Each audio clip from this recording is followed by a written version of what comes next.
So next we're going to hear from Natalie Duck, who has a number of years of experience in the sector.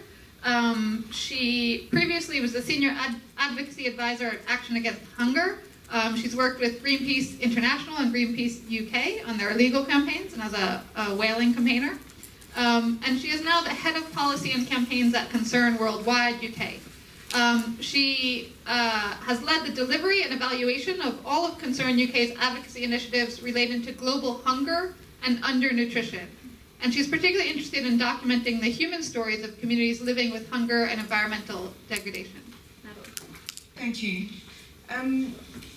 So as you've heard, my name's Natalie Duck and I work for Concern Worldwide. Concern is what we call a dual mandate NGO. That means that we work in humanitarian crises but also delivering long-term development programs to tackle extreme poverty.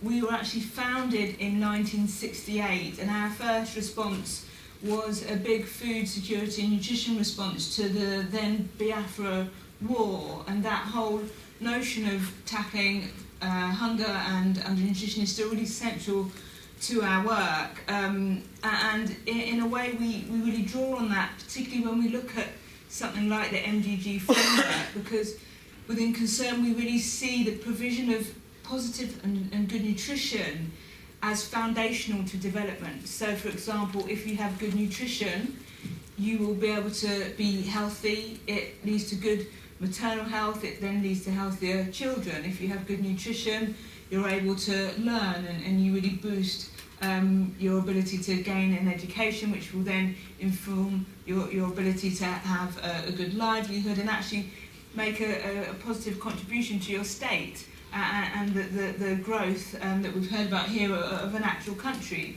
With positive nutrition, you also tackle things like diarrhea and disease that come out of poor water and sanitation. So really nutrition is, as I said, it's something that we feel is foundational, and it actually needs to run through any development framework that comes out of this renegotiation of the current MDGs.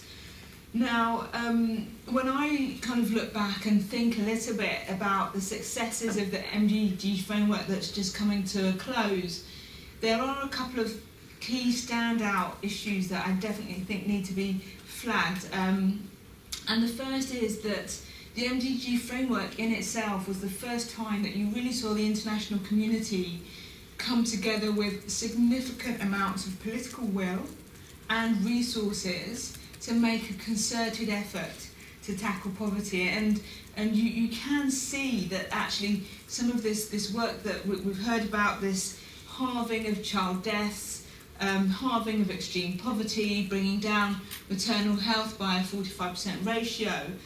When you take those things combined, what you actually see is, for the first time in history, there's a generation that's coming up behind us that will actually see the eradication of poverty as a meaningful possibility.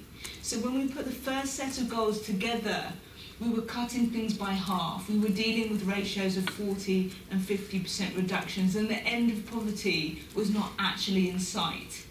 15 years later, when we look forward into the new framework, for the first time there's a generation that will be able to set goals that really have a penultimate endpoint attached. But there are real conditions to that, and I'll come on to that issue.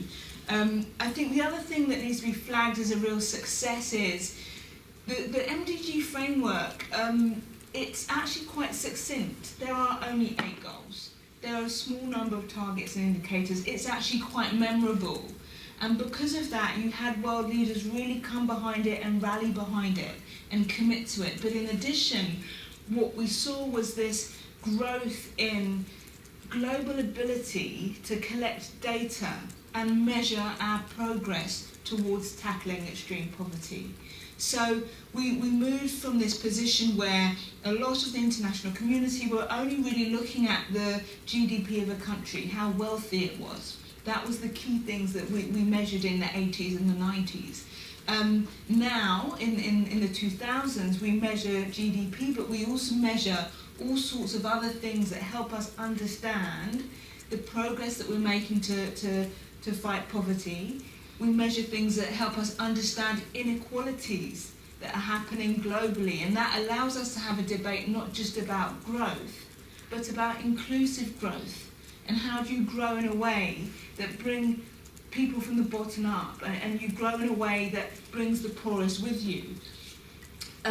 So those are probably two things that I would flag as real successes from this current round of MDGs. Moving on to the failures, or at least maybe the challenges, I think there's definitely some challenges around the thematics that were selected with the first round of MDGs. As I said, we focus on food security and nutrition and concern. That's my area.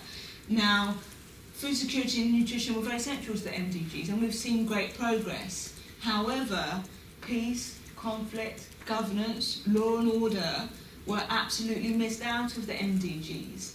We also saw climate change being left out of the MDGs. Now, if I look back over a 20-year period, and I look at the root causes of all the large-scale food crises and nutrition crises that we've seen at a global level, you can see their root causes are lying in conflict. They're lying in repeated droughts. So, for example, in 2012, there was a very well-publicised food crisis that spread across East Africa. That originated in Somalia, and it was a result of ongoing conflict. It spread across Kenya and into various areas. You also could look at South Sudan at the moment, huge food crises erupting there. If you look in West Africa across the Sahelian belt, you see a decade of repeated food crisis triggered by the smallest differential in the level of a harvest. But because people are living on the edge, a drought that causes one failed harvest now has the potential to spur a huge food crisis. So for me, one of the big failures was to not include work around peace building and conflict resolution on one hand, and tackling climate change on the other. The second thing to flag as a failure is actually linked to our very maybe economics-focused approach on tackling development. So when the MDGs were put together, we were still working on this assumption that if you provide people with lots of assets, you will be able to balance inequality. So you will give people resources, you might give them training, you might build their skill base, you might, if things are going well, be able to introduce them to new livelihoods. There's still very asset-based interventions at community levels. Now, we took that approach. What we didn't think about was how markets also lead to inequality. Now, looking forward into the new post-2015 framework, what does that really need to look like? Well, for starters, we definitely need to see peace, security, climate change in the mix, and that is emerging. Concern really want to see a single goal on food and nutrition security. It's very likely. But in addition, we want to see nutrition indicators spread across a whole range of other sectors like education, like water and sanitation, like health, so that nutrition as this foundation for development is very present. What is interesting is those indicators need to tackle things like stunting and wasting, which is when you see the emaciated child on television, but also obesity, because what that does is speak to the universal nature of the new set of MDGs. So the post-2015 framework is going to be universal. This is a framework that every country will have to work towards, developed countries and developing countries. Now that's a huge challenge to developed countries. We will have to work towards delivering these goals ourselves. And that will get huge amounts of additional buy-in.